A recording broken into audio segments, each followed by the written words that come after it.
Oi, eu sou Ivy de Oliveira e hoje nós vamos conversar sobre Comunicação não violenta. comunicação não violenta, ou como a gente costuma chamar de CNV. Então, se você gosta desses assuntos de comunicação, quer saber como se comunicar melhor com as pessoas, né?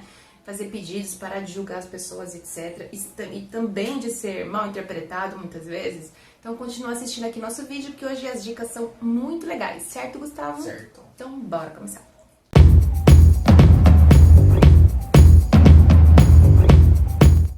Comunicação não violenta. Gustavo, o que é comunicação não violenta? É uma conversa que você não treta com as pessoas. Muito bem! A primeira vez desse vestibular, ó, deu certo. Então, comunicação não violenta é uma ferramenta, né, de relacionamento interpessoal sistematizada pelo Marshall Rosenberg, que era um psicólogo americano, ele faleceu em 2015, mais ou menos, Gu. E que ele desenvolveu essa técnica inspirado numa filosofia indiana chamada Ahimsa. Você sabe o que é Ahimsa? Não faço a mínima ideia. Ahimsa é não violência. E quem instituiu essa filosofia bonita e tal foi o Gandhi, o Mahatma Gandhi, que foi um advogado indiano bem conhecido, que ele lutava pelos direitos civis naquele lugar, mas com o propósito da não violência. Imagina, né, no meio de conflitos, de guerra, de poderes financeiros, políticos, ele se propôs a negociar e a solucionar problemas e conflitos com a comunicação não violenta. E o Marshall Rosenberg, ele se inspirou na filosofia do Gandhi. Mas você sabe onde isso começou, mais ou menos? Na Índia? Não, do Rosenberg. Não faço a mínima ideia também. Então, quando ele era muito pequenininho, porque o Marshall ele era americano, né? Mas a família dele era judia. E você que gosta de estudar a Segunda Guerra Mundial, você sabe muito bem que existiam vários conflitos e preconceitos com pessoas judias, né? E aí ele sofreu muito bullying na infância, ele sofreu muita discriminação por conta dessa família dele, dessa herança familiar judia dentro dos Estados Unidos ali.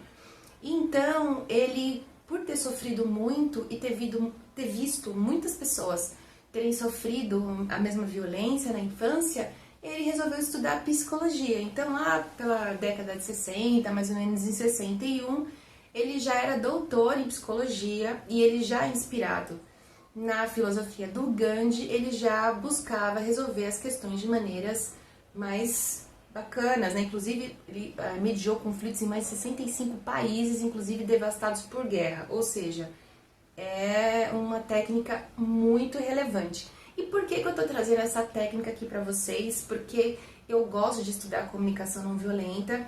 Não é só porque eu sou libriana e gosto de paz e não gosto de tretas, mas porque muitas das vezes nós somos mal interpretados quando a gente diz alguma coisa. Já teve, tenho certeza que você já teve aí na sua casa essa sensação de que você está falando grego, né? Que você fala uma coisa e era tão óbvio para você, só que o outro não entendeu ou entendeu completamente diferente. Ou em relacionamentos de casal, né? Quando a mulher às vezes quer que a pessoa, que o homem ou o parceiro, a parceira faça alguma coisa que você quer, só que você não é tão clara, né, no seu pedido, e a pessoa não entende, não interpreta aquilo e você fica magoada. Quantas vezes a gente já ficou ressentido, já julgou os outros por conta de uma má comunicação? E aí a gente fica assim, não, é culpa do outro, foi ele que não me entendeu, né? Ou às vezes você tá irritado e o outro chega todo feliz falando com você. E aí você já devolve com 7 milhões de patadas na cabeça da pessoa.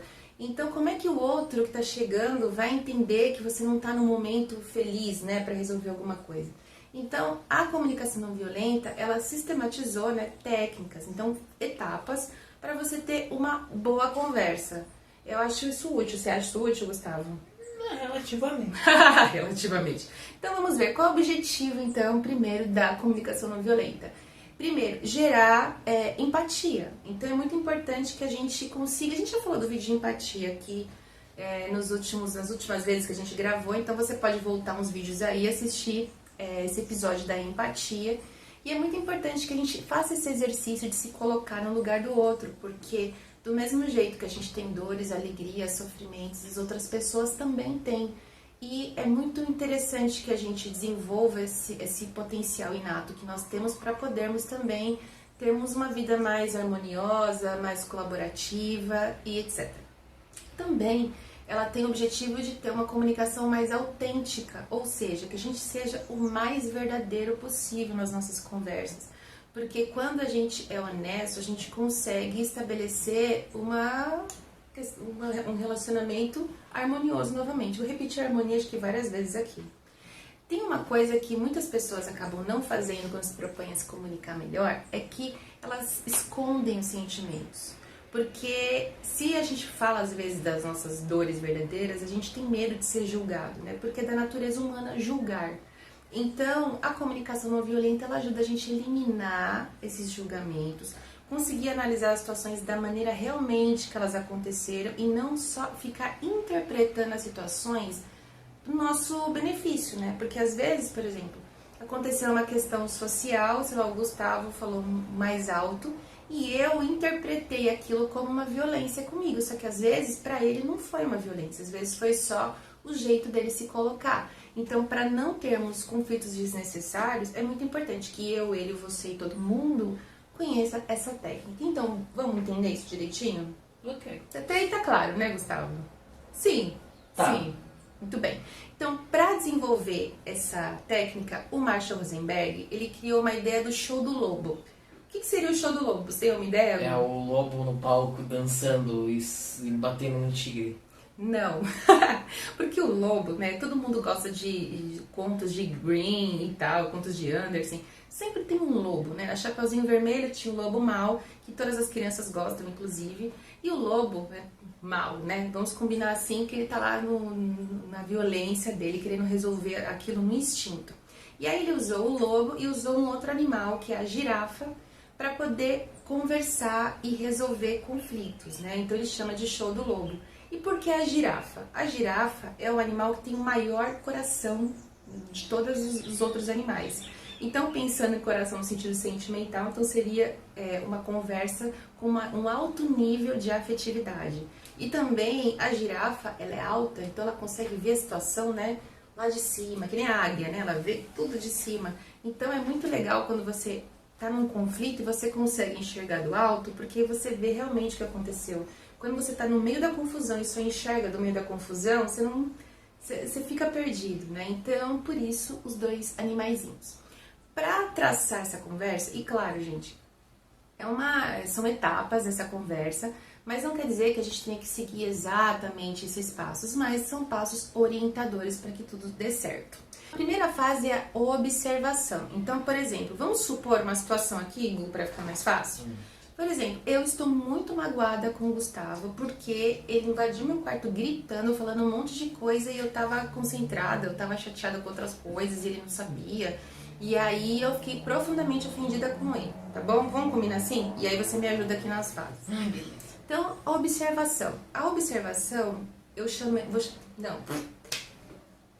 De novo. Observação. Então, para a gente fazer essa historinha aqui da comunicação não violenta, eu vou supor um problema aqui, uma situação, um problema com o Gustavo.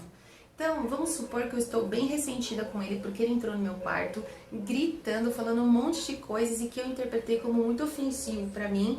E agora eu vou sentar com ele para conversar, para resolver essa treta, certo? Então, a primeira fase para eu resolver essa treta, eu chamo a pessoa para conversar. E a fase é a observação. O que é a observação? Nessa fase eu tenho que responder o que aconteceu. Eu tenho que dizer para a pessoa o que aconteceu, mas não o que eu achei que aconteceu, saca? Não a minha interpretação do que aconteceu. Então, por exemplo, não adianta eu chegar para ele e falar: Gustavo, você me ofendeu, você veio e ficou me xingando. Por quê? Porque ele vai falar assim: não, eu não xinguei. Mesmo que ele tenha xingado, ele pode negar aquele fato, porque aquilo foi uma interpretação. Agora, se eu chego para ele e falo o que aconteceu, vai ser mais fácil dele entender o que me incomodou. Então, por exemplo, eu posso chegar para ele, né, e falar assim: Gustavo, você entrou no meu quarto gritando. Ele vai falar assim: entrei. Realmente, eu entrei no quarto gritando. E aí vai se estabelecer um primeiro momento que da situação real. A pessoa pode também, e no caso ele, pode explicar por que ele entrou no quarto gritando, né? Ele poderia ter uma explicação lógica e aí a situação já até ser resolvida. Ele poderia falar assim, sei lá, eu me assustei com algum bicho que estava na cozinha e vim gritando. E vim xingando o bicho que tinha me atingido. E aí, vocês vão dar risada e já teria acabado a conversa, né? Mas, se o fato for continuar, claro, né? Porque você tá naquele diálogo ali do ressentido, falando com a pessoa, então você vai falar pra ela, então, você entrou no meu quarto gritando e ele tá ouvindo, né? E aí, a continuação, a segunda fase seria como você se sentiu, então os sentimentos. Então você vai dizer pra ele o que realmente você sentiu daquilo. Sim, você entrou no meu quarto gritando e eu me senti ofendida, me senti triste, né? Ofendida não é o certo, né? Porque não é sentimento, ofendida é interpretação. Eu me senti triste com isso, porque você poderia ter vindo calmo, tranquilo. Eu não senti que eu tinha te atacado pra você ter falado daquele jeito comigo. E aí ele ia conseguir entender qual foi o meu sentimento para eu estar magoada, né, naquela situação. Aí a próxima fase seria as necessidades. Então você poderia dizer para a pessoa quais são as suas necessidades daquela situação. Então, assim, olha, eu me senti triste e eu gostaria que você tivesse percebido que eu estava num momento ali introspectiva. Eu tinha brigado com outra pessoa, ou eu tinha perdido uma caneta que estava preocupada. E quando você chegou, eu me senti assim, invadida, fiquei triste, me senti triste. E aí, você vai para uma outra fase que chama-se pedido, né? Então, tem aquela coisa, da próxima vez que você for entrar no meu quarto, você pode bater na porta antes? E a pessoa pode falar sim.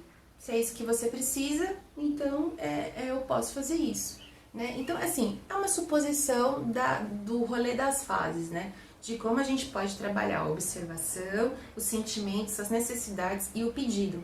Mas o ideal, né, quando a gente está numa conversa, né, também, é a gente conseguir usar a empatia. Então, eu até assisti esses dias um roleplay, assim, de um curso de CNV bem bacana, onde o casal, ele tinha uma discussão que era mais ou menos assim. Ele queria viajar e ela não queria. Então ele chegou pra ela e falou assim, vamos viajar no final de semana, tal, e ela não queria. E aí, geralmente o que acontece? Às vezes a pessoa não fala que ela não quer, porque ela não quer ofender o outro, né? Então ela acaba fazendo aquilo só pra satisfazer, só pra deixar o outro feliz. E aí na primeira etapa, realmente ela demonstra isso, que ela ficou incomodada, né? E queria mostrar pra pessoa, queria que ele desistisse da ideia só pelo fato dela ter demonstrado fisicamente, né, com a cara mal-humorada, que ela não queria ir. Mas como ele queria ir, ele ficou satisfeito, ela querendo ir mal-humorado ou não, ele queria ir e estava resolvido. Só que pra ela não ficou. Então eles demonstraram uma segunda possibilidade, até chegar num acordo que seria uma melhor conversa. Então nessa situação, por exemplo, eles entraram num acordo assim. Então ele chegou e sugeriu pra ela, vamos viajar pra gente ver os meus filhos, tô com saudade e tal. E aí ela falou assim pra ele, usou a empatia, que é uma ferramenta muito importante para a comunicação não violenta da observação. Então ela vai estar lá na fase da observação. Eu observei que você tá com, me parece que você tá com saudade dos seus filhos, né? E ele vai ter a oportunidade de falar, sim, e que você quer fazer essa viagem, você quer que eu vá junto porque você me considera importante para isso, né? E a pessoa vai, sim. Então, nesse momento da observação, é importante que a gente use perguntas, que a gente investigue se aquela nossa interpretação tá certa. Que se tiver errada, a pessoa vai ter a chance de dizer, sabe? Então, é aquela hora que a pessoa abre, né? Então, ele vai falar, sim, é verdade, você tem razão, é isso mesmo que eu tava querendo. Ou, se não for, a pessoa já vai falar, não foi por isso que eu quero viajar, porque eu tô preocupado que tem uma pessoa doente. Aí muda também, né, a configuração da situação. Mas é importante que nesse momento de observação, você que está conversando e a outra pessoa também, questione os motivos de maneira amorosa, empática, né? Para poder entender por que aquela questão aconteceu. Então, às vezes, não é o casal que quer viajar ali, às vezes é um chefe que quer um relatório imediatamente, você não vai poder atender ele. E aí você pode chegar para a pessoa e também nessa fase da observação, falar assim, desculpa, eu percebo que você tá com muita pressa porque ela tem um prazo, o prazo é curto, né? Eu acho que é porque o prazo é curto. Não é porque o prazo é curto, é porque tem outro problema. Ou assim, mas como o prazo é curto e eu tenho um tempo também, outras demandas para fazer, e aí você vai conseguindo passar essas fases e entender-se, né, com as chefias. Mas voltando lá ao casal, e aí eles começaram a então, dizer, né, a observação, ela começou a questionar os motivos, né, pelos quais ele queria viajar. E aí ela foi para a fase dos sentimentos, e ela disse como ela se sentiu com aquilo. Então, eu percebi que você, né, quer muito viajar, mas eu confesso que eu não estou me sentindo muito à vontade agora, nesse momento de viajar. Aí o cara falou assim, mas por quê? E aí ela teve a oportunidade de dizer, né, porque eu tô cansada de outras viagens, a gente já veio viajando, e eu sinto, né, que eu gostaria que eu poderia ficar mais feliz se a gente fosse na outra semana, porque eu gostaria de descansar um pouco e ficar com os gatos um pouquinho, a gente ficar junto e tal. E aí a pessoa ali conseguiu enxergar o outro lado dela, ao invés dela simplesmente, né, porque tem isso, né, casais brigam, pessoas brigam, todo mundo briga, e na hora você se fecha, ou bate a porta e vai embora. E se você faz isso, você perde a oportunidade de realmente entender o que aconteceu. E aí, eles foram para a fase das necessidades, e ela começou a pontuar o que era importante para ela, que era importante para ela então ficar em casa para descansar.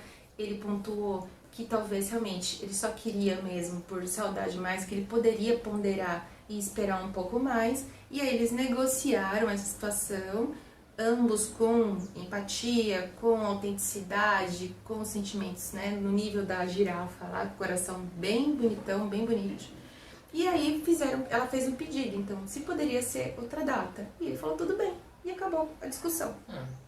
Né? É uma coisa simples. Às vezes na escola, um colega briga com o outro por nada. Um pegou a caneta e não pediu emprestado. Não é?